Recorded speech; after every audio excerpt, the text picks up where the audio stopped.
Everybody, thank you. Welcome from a snowy New York. I'm Yona Verwer, co-founder of the Jewish Art Salon, and we're thrilled to invite you to today's event. Many thanks in advance to the presenters and to the curators, Dorit, Dotan, who's trying to connect with us from Haifa, and Judy Joseph in Chicago, and also thanks to the support team, Cheslin Amato in California, and Ghana Wiesenthal Elias in Florida. We also want to thank Canvas for their grant to support this program. And now I'm turning it over to Judith, who will introduce the presenters.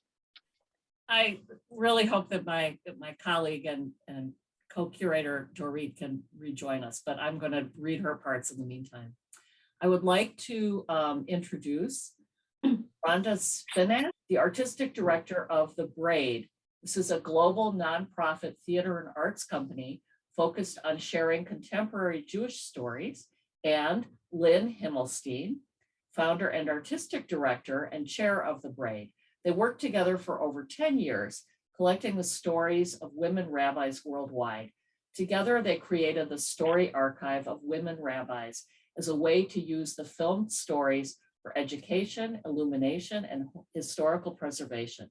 Holy Sparks was a dream imagined years ago as a way to celebrate the stories of pioneering women rabbis as interpreted through the hearts and minds of Jewish female artists. And I'll turn it over to you, Rhonda.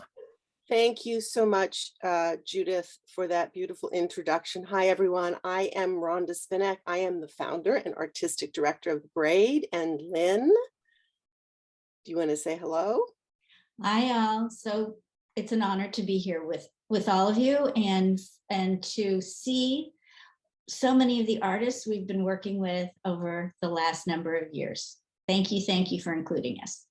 Yeah, I wanted to also thank you for inviting us this morning to share with you just a little bit about how this project came to be. So as you heard, The Braid is a nonprofit global theater company whose purpose is to tell stories of contemporary Jews and to preserve those stories. So in the early days, we asked the question, what Jewish women's stories have not been told on stage? And one of the answers was women rabbis. So we set about interviewing 18 Los Angeles women rabbis, and based on those extensive interviews and about 1,000 pages of transcripts, we created the stage play Stories from the Fringe, Women Rabbis Revealed, and we debuted it in our season that year in May of 2010. So the response to the play was overwhelming, and what ensued was a 12-year journey traveling the world, recording on film inspiring and deeply personal stories of these spiritual leaders who were changing the face of Judaism. Now, along the way, The Braid opened its own performance and art space in Los Angeles, which connected the spoken word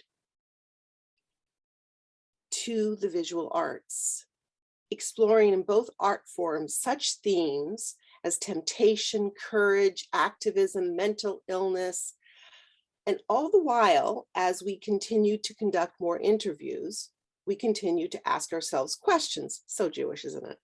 We asked, how do we make the lives and stories of these pioneering women rabbis more accessible? We then partnered with the Jewish Women's Archive, where currently 75 of these interviews out of 185 now live. So this is where the story could have ended, but we always dreamed, how would an artist interpret through their medium these stories?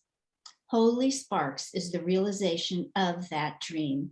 We are so grateful to the Bernard Heller Museum for partnering and dreaming with us, and to our thought partner, Jeannie Rosensaft, for shepherding this project. And of course, to all of our artists, so many who are joining us this morning or this afternoon, if you're on the East Coast, whose works are truly divinely inspired.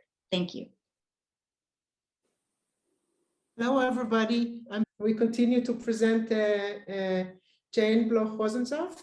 She's a director at the Dr. Bernard Heller Museum and assistant vice president for communications, public affairs at the Hebrew Union College Jewish Institute of Religion. She curated the exhibitions Chagall and Bible and Justice in Jerusalem, revisited the Eichmann Trail at the Jewish Museum in New York, and her exhibition Rebirth After the Holocaust, the Bergen-Belsen Displaced Person Camp in 1945 to 1950, is permanently installed at the Bergen-Belsen Memorial Museum in Germany. I'm going to share the screen. Thank you, Dorit, and good morning to everyone, and a warm thank you to Yona, Dorit, Judith, and the Jewish Art Salon for offering this virtual tour of the Holy Sparks exhibition today, and to my esteemed partners, Rhonda Spinec and Lynn Himmelstein of The Braid, without whom this exhibition would not have been possible. I'm delighted to share with you an overview of Holy Sparks, featuring the work of 24 leading contemporary Jewish women artists, whose insights, empathy, and a broad array of aesthetic approaches have captured the essence of 24 trailblazing rabbis' identities and consecrated paths. Only a few of the artists and rabbis have had long personal friendships. Most only discovered each other through this project. The artists were given full freedom to create their work, and the only request was not to exceed the footprint of 24 inches by 32 inches to facilitate travel of the show. As you will see, the collaborative effort of women artists and women rabbis is a remarkable reflection of the vital and transformational role women are playing in Jewish life and culture today. Please note that I will show you all the works in the show, and I will focus at the request of the Jewish Art Salon on their 11 members particularly, but I am so honored and pleased and delighted to welcome so many of the artists and rabbis who participated in this exhibition who are here with us today. And I hope that we will have an opportunity to hear from them afterwards. We'll begin with Joan Roth, Opening Doors. The world moves forward every day because someone is willing to take the risk. As the first woman to be ordained a rabbi in North America in 1972, Rabbi Sally Priesand opened the door for generations across all denominations around the globe, setting in motion the first steps towards inclusion, diversity, equity, and empowerment of new cohorts of leaders for the Jewish people. Joan Roth photographs Rabbi Priesand at her pulpit at Monmouth Reformed Temple, illuminated by the radiance of rainbows, denoting God's presence that have accompanied her on her life's journey. They dematerialize the brick walls beside her, and the window on the left actually depicts Noah's Ark and the rainbow symbolizing God's covenant.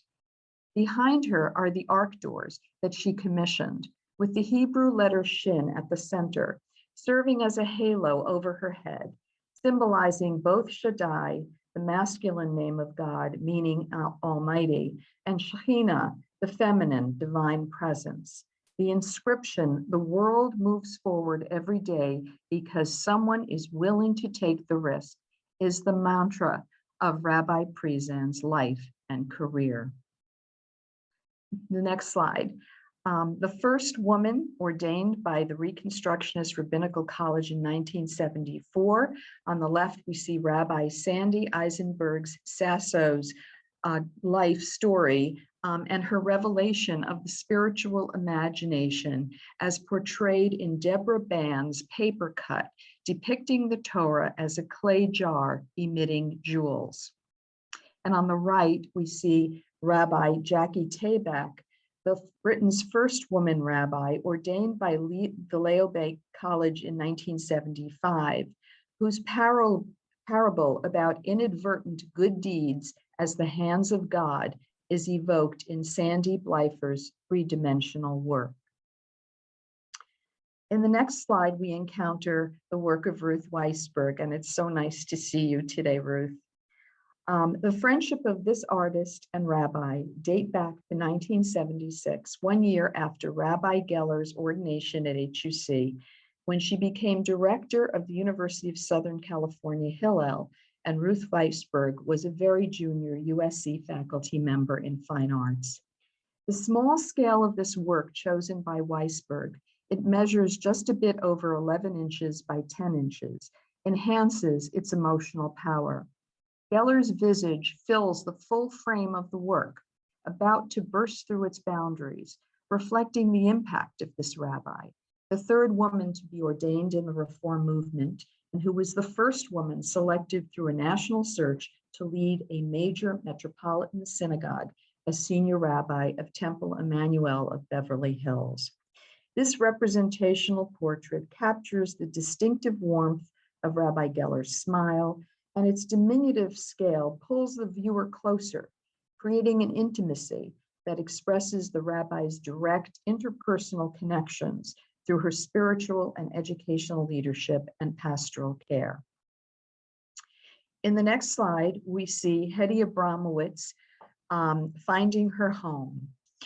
Heddy captures the essence of Rabbi Kinneret Shir-Yon's journey, making Aliyah to Israel in 1983, 2 years after being ordained at HUC, and founding Kehilat Yotzma in Modi'in in 1997, the first non-Orthodox congregation to receive funding from the State of Israel after a decade-long Israeli Supreme Court case.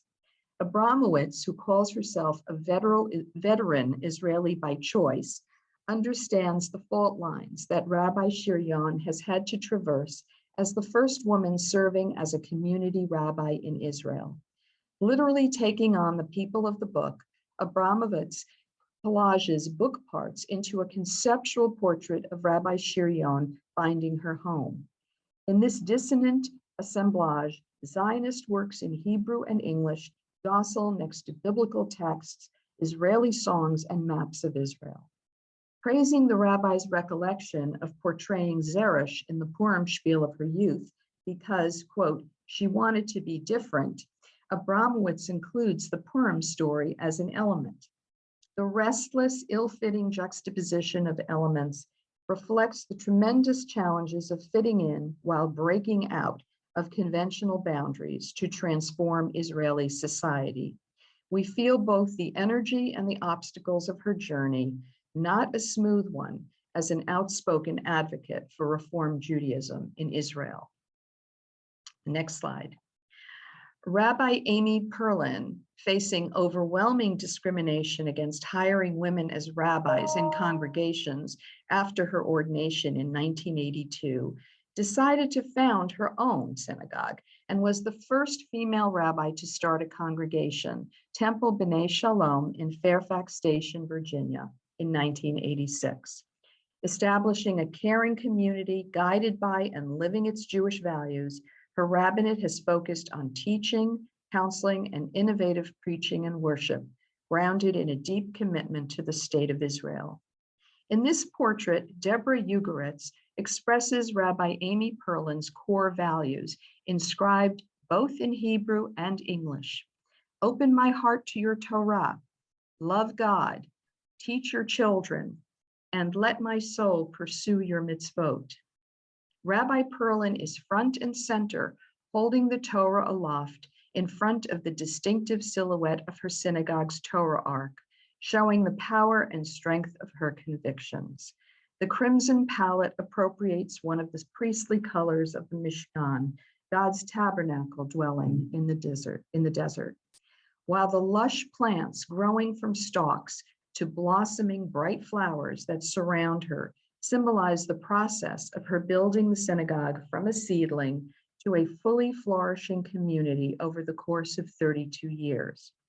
Their vitality also express Rabbi Perlin's special role nurturing the Jewish identity of young people in her community, 9 of whom have followed in her footsteps to become rabbis.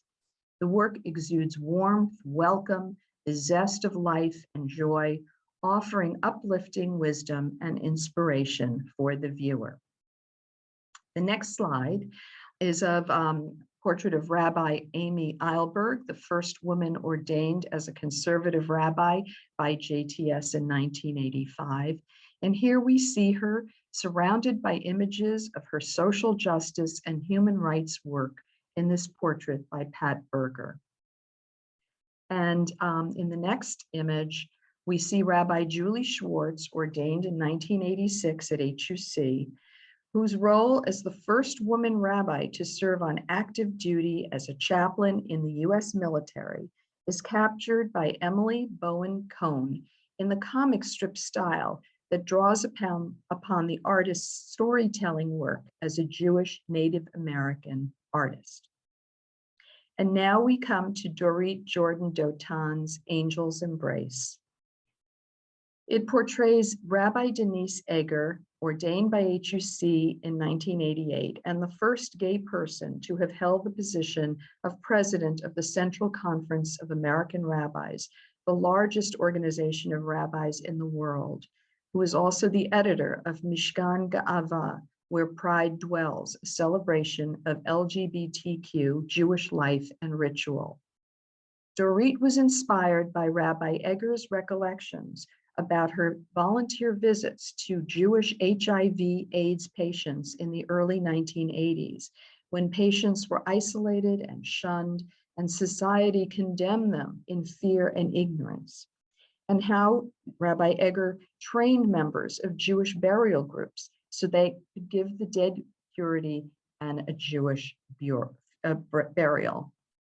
Dorit writes that she imagined Rabbi Egger as an angel who came to comfort the afflicted and fill their loneliness.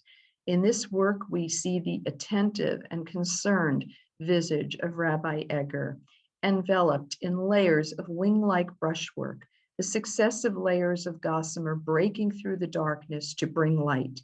The sense of approaching movement and illumination conveys the blessing of her presence to those in need of understanding, healing, and compassion. And now we come to Judy Sirota Rosenthal's DNA of a Rabbi, a detail of a much larger work. It portrays Rabbi Naomi Levy, ordained in 1989, and the first member of the first class of women to attend JTS, who is the founder of Nashuva, a groundbreaking community in LA that has drawn thousands of unaffiliated Jews back to Judaism, spirituality, and social justice. Judy Sirota Rosenthal conveys Rabbi Levy's DNA of a rabbi through a floating sweep of a talit that embraces and welcomes.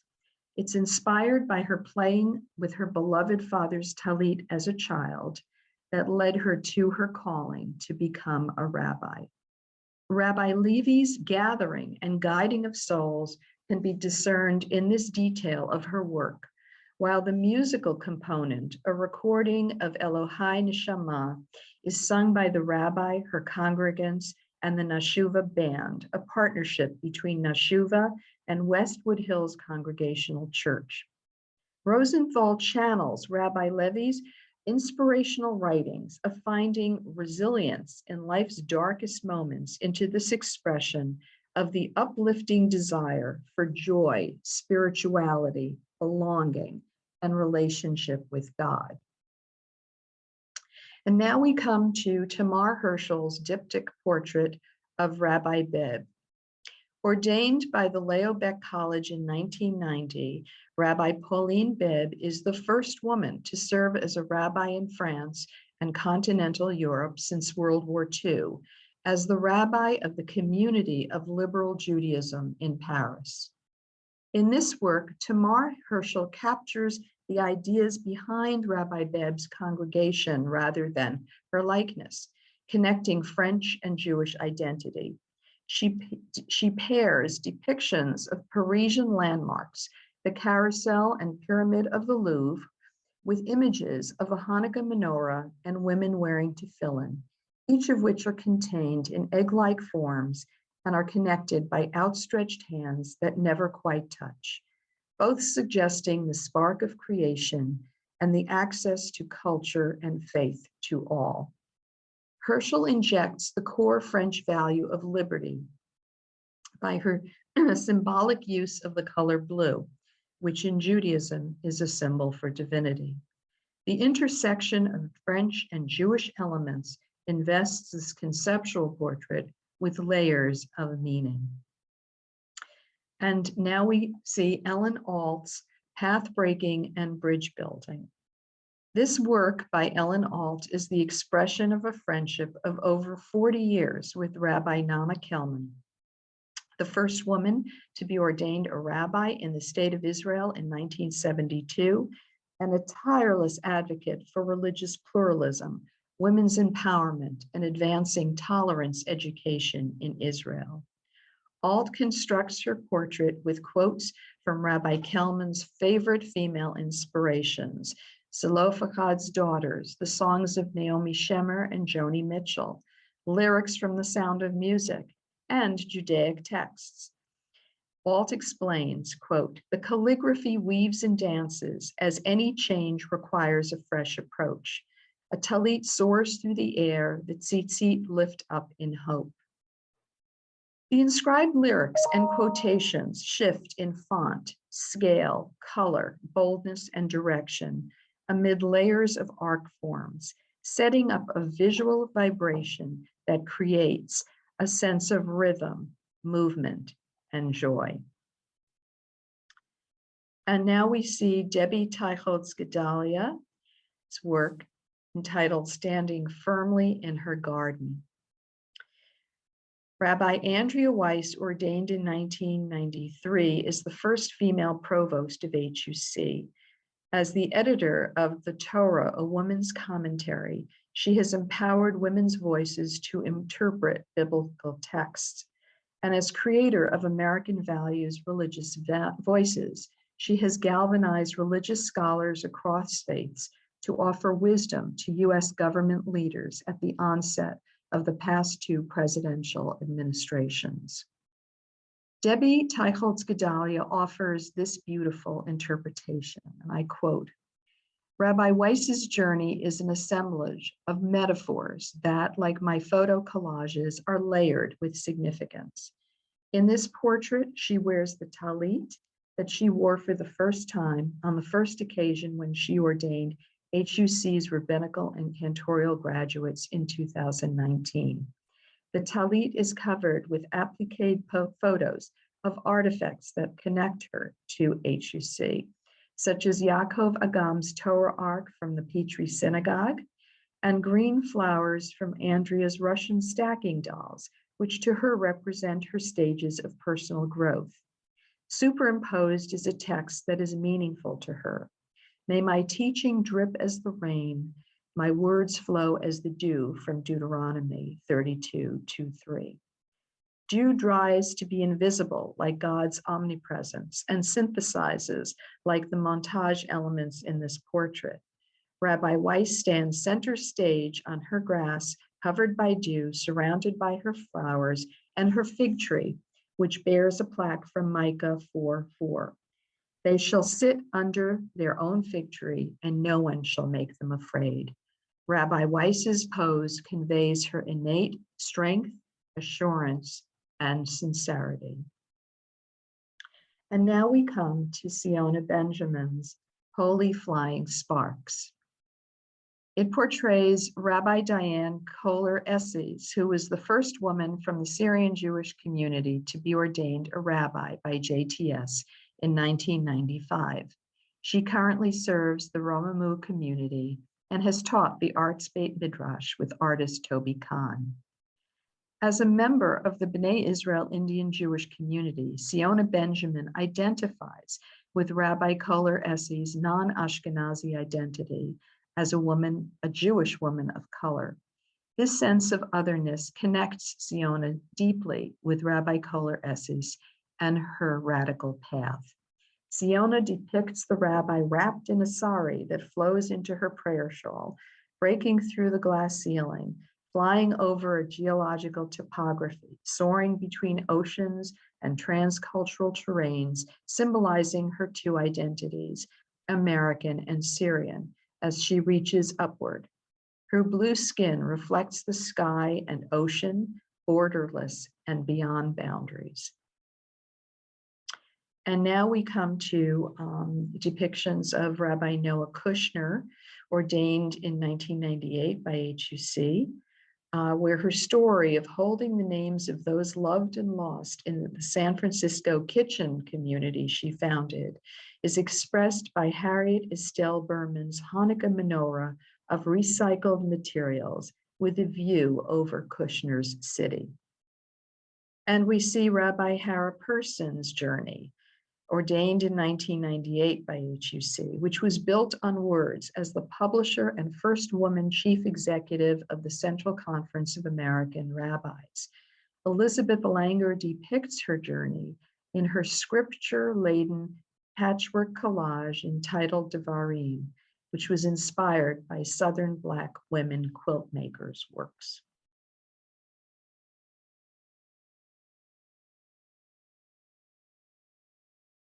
Now we see Laurie Gross's portrait of Rabbi Angela Warnick Buchdahl, which she titles Shira Hadashah. And what we see here is that it's a conceptual portrait that relates to Rabbi Buchdahl's Korean and Jewish identity. Korean and Hebrew words are inscribed along the perimeter of the work, and in the center, a succession of shins, ascending shins, reflect Hebrew words that evoke the divine presence and simulate the kinds of chanting and the notion of the resonant sound of prayer. In this really beautiful work with, and the backdrop is the Torah Ark of Central Synagogue. And we can go on to the next one.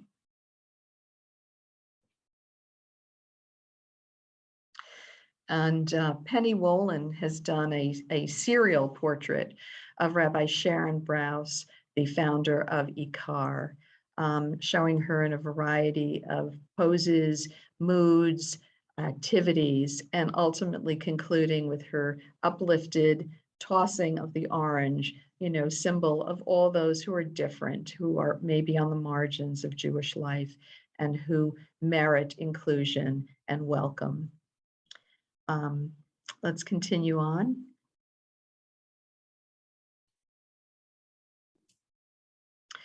Marisa Tikal creates a psychic portrait, a mental landscape of Rabbi Claudia Kryman, who suffered a tremendous loss of faith in humanity, but not in God, due to the tragic murder of her mother during her childhood by the bombing of the AMIA Jewish Community Center in Buenos Aires, Argentina. Next slide. And here we're thrilled to show you the work of Yona Verwer.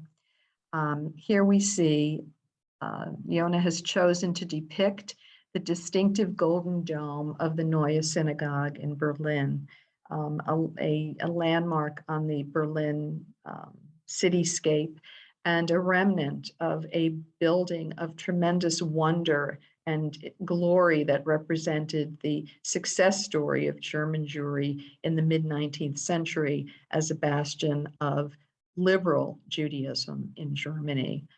Destroyed during the war, the dome survives and has now been repurposed as a center for Jewish life in Berlin.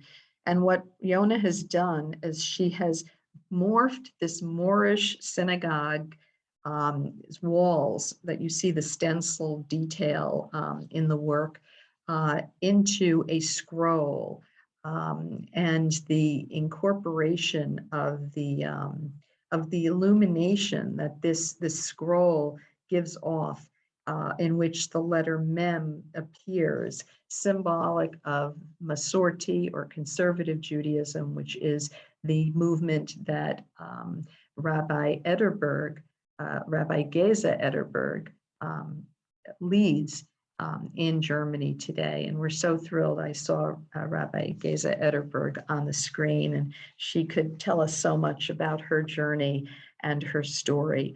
But it is an exquisite conceptual portrait of a woman who is revitalizing Jewish life after the destruction of the Holocaust. And it not only reflects on what has been lost, but also on the promise of the future. And we move on. Here we see Rabbi Tanya Siegel, who's the first woman rabbi in Poland and the Czech Republic.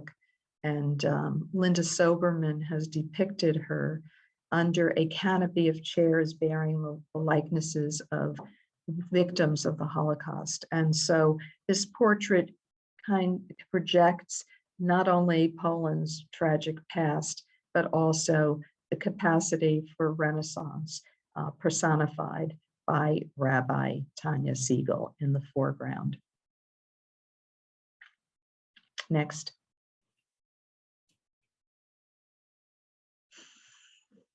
And Catherine Jacobi has created this tribute to Rabbah Sarah Hurwitz, the first Orthodox woman rabbah ordained by Rabbi Weiss in, I think, I'm blanking on the, yeah.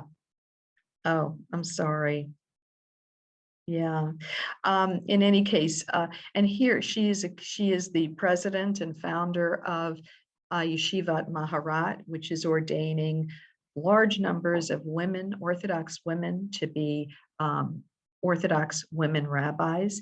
And her persona is expressed by her embedding herself in front of the Torah Ark at Riverdale Hebrew Institute, where she serves, as well as embedding portraits of members of her family onto that tapestry. And in the foreground, we see her embracing her students, the women that she is ordaining and bringing into leadership positions in the Orthodox Jewish community. And if we go to the next slide. And Marilee Tolwin has created this portrait of Rabbi Rachel Adler, the leading founder of Jewish feminist theology in America, whose groundbreaking essay in 1971 was titled "The Jew That Wasn't There," and opened the door to the consideration of gender as a critically important issue in how Judaism is practiced and how Jewish leadership is experienced. And what Marilee Tolwin has done is she has inscribed the complete text of that essay onto her canvas, onto her surface here, with the intention of creating, simulating in the way that it is highlighted, as if it were a page of Talmud. Her intention is to engage the viewer in actually studying this essay as if it were a contemporary page of Talmud that writes about the condition of women and the opportunities that women should be blessed to enjoy and are worthy of enjoying, and having that be part of the study of our time.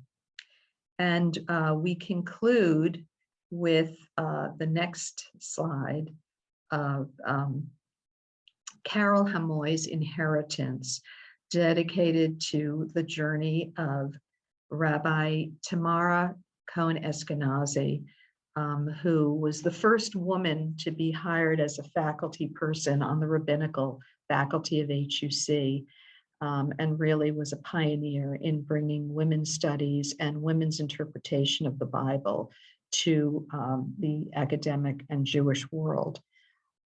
She told the story in her interview for The Braid of how her father during the Holocaust lost faith in God and discarded his tallis and tefillin and his prayer book.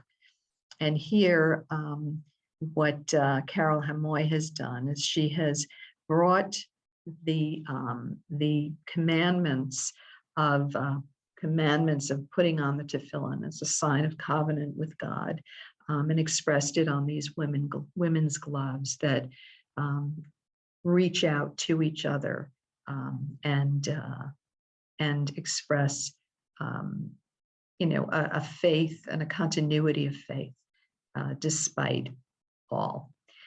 So this has just been a very brief introduction to the show. I would love to hand the floor over to the artists and rabbis who are with us to express their own feelings about the process of creating their works and of being the subjects of these works. But we at the Heller Museum at HUC in New York are incredibly proud to be offering this exhibition on this milestone historic occasion of the 50th anniversary of the ordination of Rabbi Sally Priesand. And we hope that in doing so, and in traveling the show to the Skirball Museum on our Cincinnati campus and to other venues around the country and potentially around the world, we hope to share this story to raise awareness of the transformational role of women rabbis who have absolutely redefined Jewish leadership in the past 5 decades, and the extraordinary gifts of contemporary women artists who are contributing so much to the continuity of Jewish culture in our own time. And I just want to conclude with a warm welcome to come and view the exhibition at the Heller Museum. It opens this Tuesday to the public. And we are also opening on February 15th an exhibition entitled The Tanakh Series, Selections by Joel Silverstein. And we hope you'll join us for the opening and artist talk on February 15th, when Joel Silverstein will describe his work in accessing biblical narrative into a contemporary form of artistic creation. So thank you very much. Thank you.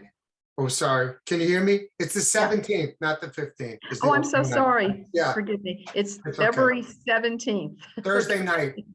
Yes. Thank you. Thank you. Thank you. And so now I turn this over to the rabbis and artists who are on the screen. I'm going to moderate the discussion. They should all be acknowledged, really, each and every one of them, so that all of you can take pride in who they are and what they've accomplished and what they are doing for the Jewish people and the larger world.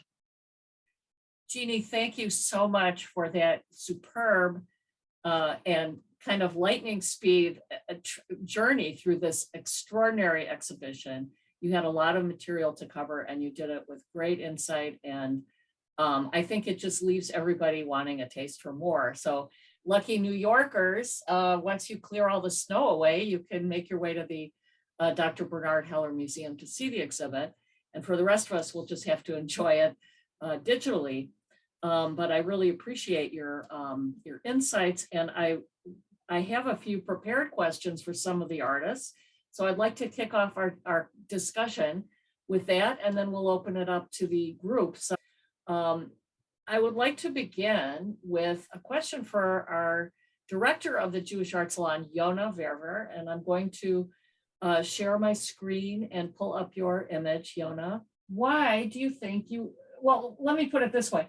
Part of the curatorial process with this exhibit was not only choosing the artists, but pairing them with the rabbis. So my question for you, Yona, is why do you think you were paired with Rabbi Abramowitz? I have to guess. I don't actually even know who the pairing did, but Rabbi Abramowitz and I are both from Northern Europe. She's from Germany, I'm from the Netherlands. We're both converts to Judaism. I don't know if people even knew that, but I'm just throwing it out there. And also we're both community builders. She is, the leader of Masorti Germany, the conservative movement in Germany. And also in her synagogue, she created a center for people who otherwise would not necessarily feel very connected to Judaism, but she has created that whole community, which I think is just fabulous. And my community building, of course, has been the Jewish Art Salon, which I've done, in conjunction with many other good people. That's it, basically. Rabbi Edelberg, if you're still here, could you please say a few words? Yes, I'm here and absolutely delighted to be here and to see so many friends and so many new friends here. And Yona, I'm absolutely thrilled that you picked the Golden Dome, because when I became the rabbi of that shul, you can see that dome from all over the city, right? And I was riding the subway and looking over there, and it's like, wow, that's mine. It's shining over the city, and we are back and building this community. So this was so wonderful for me.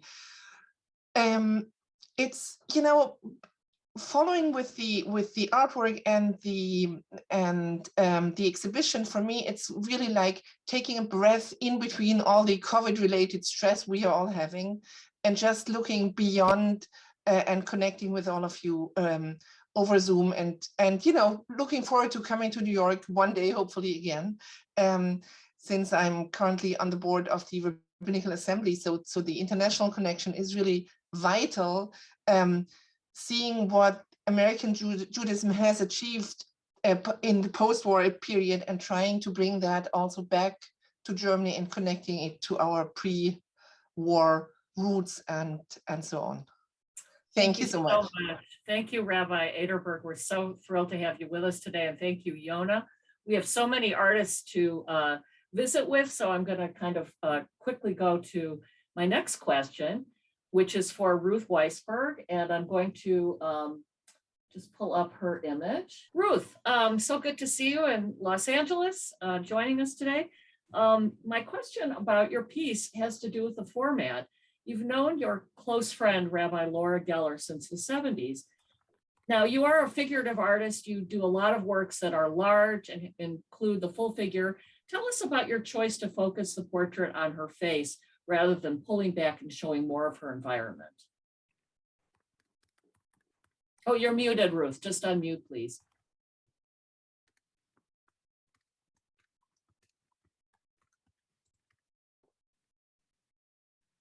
There you go. Okay. Well, actually, there are two reasons that I chose this format. One was that I, perhaps mistakenly, thought that everyone was doing this format. I thought we were all working relatively small and focused on the rabbi that we had been assigned. So, but it is a format that I embraced. It's very intimate. It brings you close to the subject. And also, you know, the face, I'm a figurative artist, and the face is such a window to the soul. And I hope that I've expressed some of the complexity and sense of joy and celebration that, and thoughtfulness that are so much a part of Rabbi Geller's personality. We met in the early 70s, and she really was instrumental in my becoming a much more observant Jew. She was the head of the USC Hillel, and really changed my life. Well, it is a magnificent portrait, and you really do bring across her energy and her joy and her intelligence. It's spectacular. Thank you so much. Thank you very much for being here with us today. My great pleasure.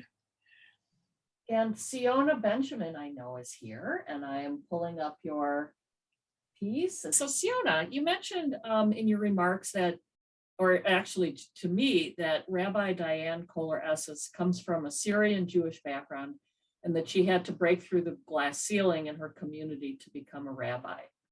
Your painting shows her soaring upward, flying over boundaries, flying free. As a fellow Jew of color from the B'nai Israel community of India, what is your feeling about where she will land as a rabbi from a minority Jewish community? How's that looking? Thank you, Judith. I just wanted to say thanks to the curators first, and to HEC and to Jewish Art Salon and everyone who manages Jewish Art Salon so wonderfully and presents wonderful programs. You're here. And thanks for inviting me. and to all the artists.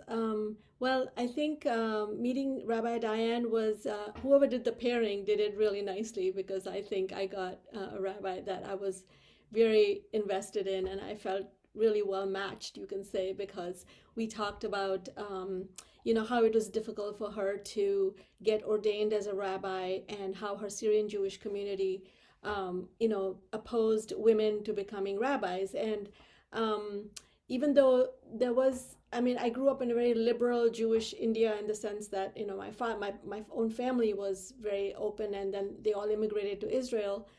There was no bat mitzvah for girls, and the bat mitzvah is an American phenomenon that happened much later. My daughter is bat mitzvah proudly, but there was no bat mitzvah at that time, so I understand where she came from. But later on in my life, I got very deeply invested in midrash, and I feel like that has really taken over my work. Where she's going to land, I think it is hopeful, because I think especially in Israel, my daughter is leaving for Israel next week on a 6-month Masa program. And I think there is a lot of recognition of Jewish people of color there. There is a lot of encouragement. There is a great awareness of diversity in our Jewish community now more than ever. And there is a lot of embracing. I'm very thankful, because I get a lot of recognition work, and I'm grateful for that. So I think I'm always been proudly Jewish, and I feel that it's great to see that diversity is being embraced and recognized more. Thank you. It's very encouraging to hear that from you, Siona, because I think you sound more optimistic than I've heard you sound in the past, and that's wonderful. So, and your piece really does reflect that. So thank you very much for sharing your thoughts with us. My next question is for artist Joan Roth, and I'm going to pull up your photo. In terms of the pairings, I just want to make it clear that Rhonda and Lynn were very, very effective in pairing artists. We put together a list of artists with whom we have worked very closely over many years at the Heller Museum, which they amplified with artists that they knew well from the West Coast. And in looking through the artist portfolios and the rabbi stories, a variety of factors of commonalities, whether geography or ethnic identity or other factors were at play in the pairing of the artists with the rabbis. And in some cases, I personally paired artists who were friends, because I knew that would yield, a profoundly intimate understanding of the rabbi through the work. Well, you did a wonderful job, and there's an incredible synergy in the projects, as we will see here as we consider Joan Roth's work. Joan Roth has been documenting the women's movement, feminist icons for years. So Joan, I hope that you're here. I'm here. Can you hear me? Yes, I can. Thank you. So you represent the groundbreaker, the trailblazer, Rabbi Sally Priesand, in a very colorful setting with reflections from stained glass windows around her, at the pulpit in front of the large Torah, the ark doors that I just learned she designed. Why did you choose this setting, and what did you hope to convey about Rabbi Priesand? Well, that's a very good, deep question. And I know Rabbi Priesand is here, and I would love if she could speak also, because the first thing, it was a great pairing as far as I'm concerned, because, the minute I met her, my heart was completely open to this wonderful person, and we became partners, because you can't do anything without Sally without being a partner. And a lot of it was her ideas as well. But the thing is, the synagogue that she's created is a jewel. It's a jewel in an oasis in the middle of New Jersey. It's so beautiful. It's so filled with art, and it's so filled with her soul and everything that she wants to convey. So it was very difficult to look at this scenario and miss it. and also with Sally's guidance and her being such a good sport of me running her around the synagogue, looking around, see what picture we're really going to take. And so basically it was all her idea, and it conveys so much about her, which Jeannie already talked about, but it has the stained glass windows, one of bringing in this gorgeous light of the rainbow. And the rainbow is everything to Sally. It's just something that accompanied her whole life. It's like a sign from God. It's her special. The rainbow's a covenant for all of us, but it's also a covenant for Sally and God privately, and it's accompanied her with all that she's done. And even when she came to the synagogue for her interview, she looked out the window and there was a rainbow. And so the rainbow so much, and the Lubavitch Rebbe says about the rainbow that when it, even in our darkest times, God gave us the blessing of the rainbow. So I would love for Sally to talk about it, because it's hard to speak for her because she's so incredible. And she says it also well, but I just saw her and I wanted to convey, which to me is the greatness of Sally, which is she's such a humble person, and yet she conveys all the spirituality and has broken all the glass ceilings and done everything for all of us, but she does it with such love and joy and only wants to bring us to light to the world. It's wonderful. So in a sense, the synagogue is a portrait of her too. It expresses Absolutely. her, and then you amplify that in your work. Rabbi Priesand, are you here with us? If so, we would be so honored and thrilled if you would unmute and comment. I am here. Welcome. Okay, this has been a beautiful program, and I offer my thanks to not only the Jewish Art Salon, but Rhonda and Lynn and Jeannie, all of whom have been my friends for a very, very long time. I love the title of the exhibit, Holy Sparks, because to me, holiness is at the very center of Judaism. It's what we're all striving to be. And sparks, yes, all of these artists have created sparks that represent my colleagues, and I'm just so incredibly impressed with all of this. I'm grateful that Joan was paired with me, because we actually met many years ago, but I'm grateful that we have been able to reconnect and establish just a really wonderful friendship. And her work is incredible. And she was gracious enough to include me in the ideas. And I appreciated that. And rainbows, yes, are very important to me. So you see them represented in the bima of my synagogue as well. I did want to correct one thing. I did not design the ark. We commissioned an artist to do that, but the good thing about it was that the whole committee agreed. And you know how that is. I was a little bit afraid that maybe we weren't doing the right thing, but Ephraim Weitzman is his name, and he did a great job with that. And I'm going to tell you something else that isn't really known, but can be known now. And that is that my portrait is going to hang in the National Portrait Gallery of the Smithsonian. And to me, that represents all of my female colleagues. I'm just there to represent all of us. And I chose Joan to take that photograph. So we are working on it now, and we're very excited about it. Wow. Well, Thank you, massive Sally. love.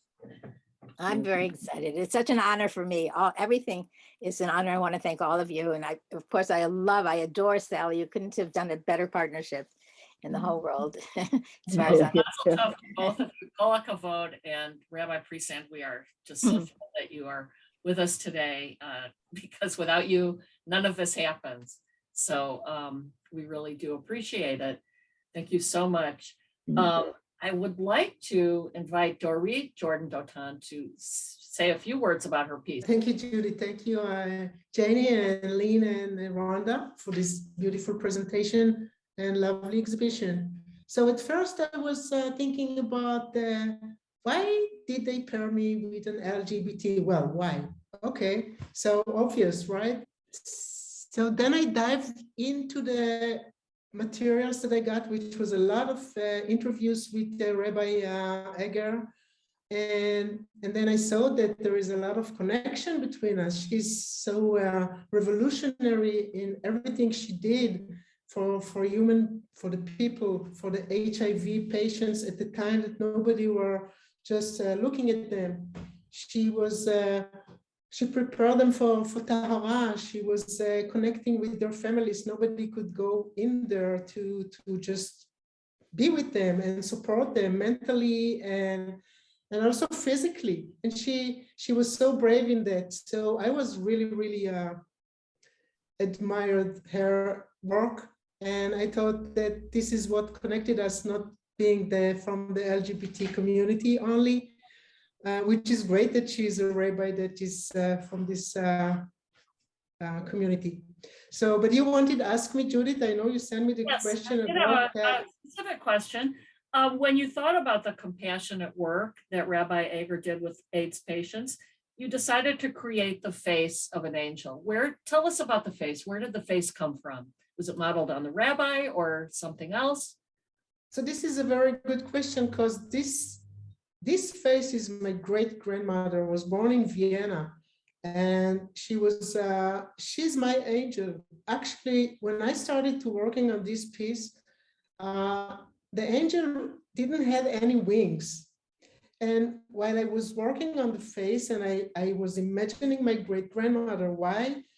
Because she was I met her, of course, I was 16 when she passed away, and I heard all her stories. And she was also talking about all the people she was passionate about in Shanghai, where she was living for 11 years.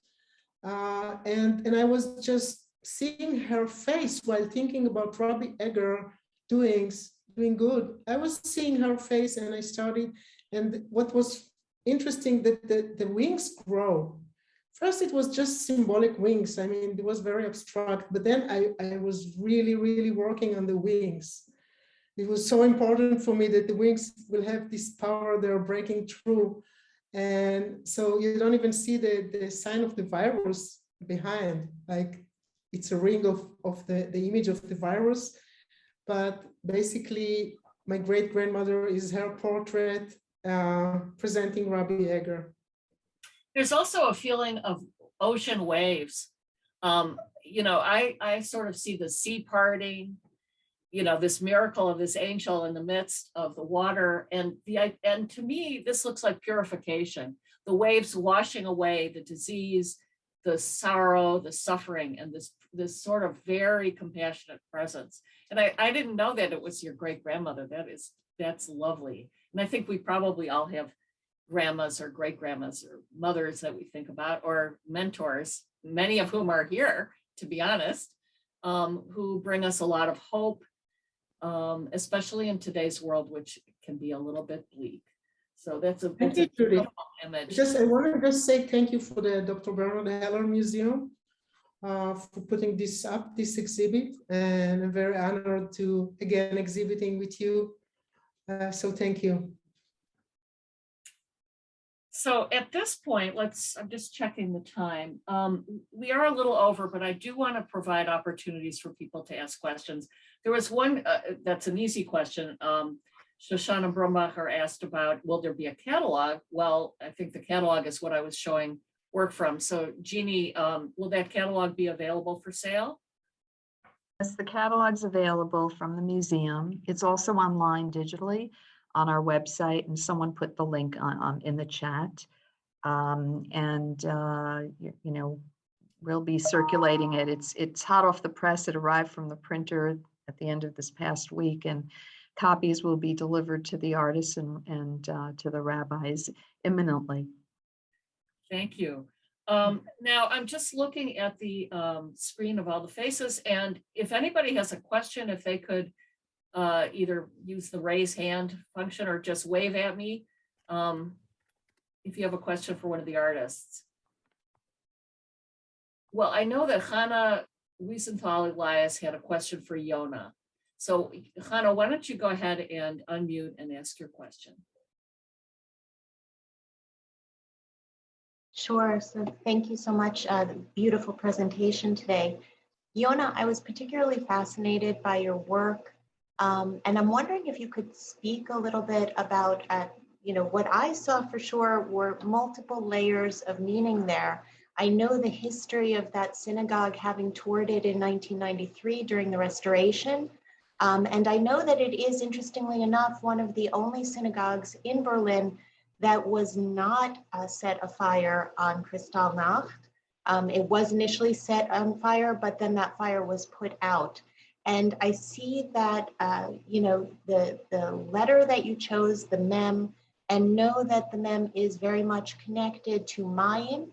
And Mayim is, of course, water, but it's also known as being related to Torah, Torah being the water that feeds us all. So I'm very interested in that in relation to sort of this, what I see as a stacking, if you will, from the bottom of the image going up, and this unfurling of the Torah scroll with this symbolism, that key scroll, which has, of course, the swastika in it. And so I'm wondering if you could talk about what you were thinking in terms of the imaging and the multiple layers of meaning there. It's a brilliant. Hannah, this is so interesting because first of all, it never even occurred to me that the mem also stood for Mayim. So I love that interpretation.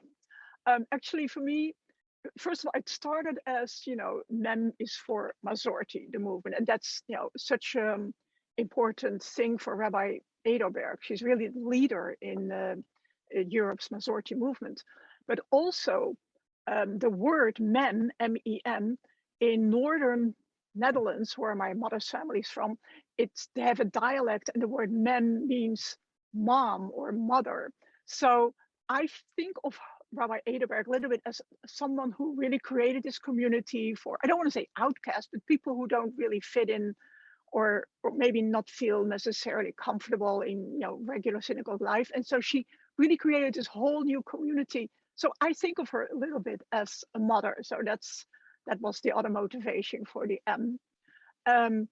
Also so interesting that you saw a swastika in there. I guess you mean the scrolls. They are actually kind of Moorish stencils that are used, inspired by the synagogue. I've never visited the synagogue, but I've seen photos, and the walls are covered with Moorish stencil details. So I just took my own and put them in there. There is, however, something that in the painting that alludes to Nazi Germany, and that's the thing at the bottom. It's the gun. Originally, I started this painting long before COVID, when the call first went out, and it looked entirely different then. It was really more about the past, and then I realized that was really not what Rabbi Edelberg was about. It's about the present. So I took that out. I only left the gun in. It also relates to the current anti-Semitism in Germany. And I was still thinking, is that too negative? Should I take it out or not? But I left it in because it is a reality. And then the rest, the scroll, really to me signifies okay, there was this glorious past, but there's also a very glorious present. And it's not about a gorgeous, synagogue. It's really about the community and the texts and the knowledge about Judaism that Rabbi Edelberg shares with her community. So that's how that came about. And I think beyond the water symbolism, which is new, and the mem as mother, which Yona, I love it deeply, because I think it's for all us female rabbis, switching from a fatherly picture of God and rabbi to including mother as another way of expression. And I'm, not talking about gender stereotypes here, but just as an additional layer is really important. And you might not be aware, and that's another level, I think, of how beshared this really is, that the logo of the synagogue today combines exactly the dome and the Torah scroll. I had no idea. Oh, wow. Ruth Weisberg, would you like to unmute if you have a question?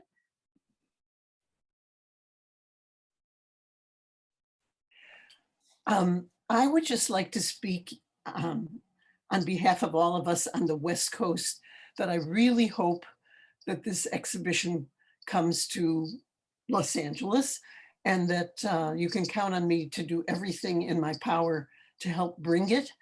And I just think it's so important for it to have a really national exposure.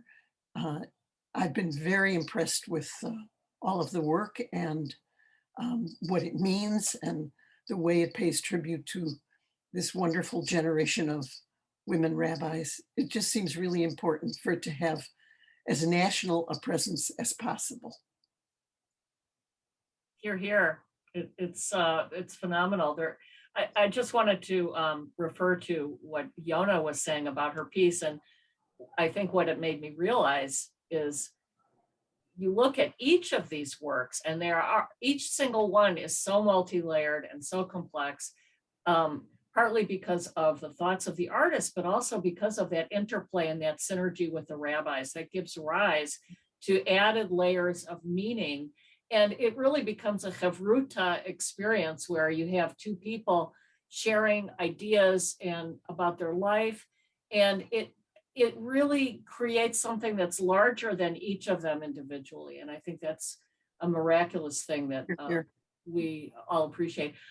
Before we go on, I just want to comment that my curator buddy, my colleague, Dorit Jordan Dotan, had prepared for you a flawless PowerPoint presentation, which due to technical problems in Haifa, go figure, right? The whole East Coast has got a huge blizzard. Hey, don't blame my beloved Haifa, please. Okay, well, but I'm sad that you put so much work into it and we weren't able to see it, and you had to put up with me showing the PDF of the catalog, which worked out. But I just really want to thank Dorit, because Dorit, you are the person who really brought this particular program together and put so much into it. Thank you so much. Judy, Heddy would like to be asked a question, if you may. I'm sorry, who was it? Hedy Abramowitz. Oh, Heddy. Heddy. I don't see you. Let's see. Can you unmute, Heddy? And ask Yep, I'm right here. Okay, go ahead. Hi. I really wanted to say thank you first, really, to the people at HUC, to Jeannie, who really worked with me to get my piece to New York and struggled with me through all those details. And they've been such great hosts for me over the years. And thank you, Bemet. I'm sorry that I'm slipping into Hebrew, but I really was impressed with the pairing also, honored to be invited to participate this. And as a Jewish feminist, albeit Orthodox, it's a really exciting thing to participate in. And I really hope lots and lots of people get to view it and see it and have a discussion. So thank you all. That was more a statement than a question. And thank you. And Dorit, I'm going to throw it over to you to sort of, wrap up our conversation and also talk about our next program. Okay, so that was excellent, Judy. You really did the ride yourself. It was great. And thank you all the guests and hosts and Jewish Art Salon, of course. And I also would like to thank Canvas for the generous support for this program. So thank you, Canvas. Our next program going to be on February 27. The Feminist Voice in Jewish Art. You should come and see that with Bila Sussman, Rachel Cantor, and curator Dvorah Lis presenting the art of Helen Elon. So stay tuned, come February 27, mark your calendars. And thank you so much for being with us tonight. I'm in today by you. Yeah, for all our time zones. And thank you, of course, to the Dr. Bernard Heller Museum and Jeannie and Lynn and Rhonda for your awesome presentations. And all the artists and rabbis. Kol hakavod to all of you. Here, here. Thank you. Stay healthy, everyone. Be well. Take care. Be well. Wonderful to be with you today.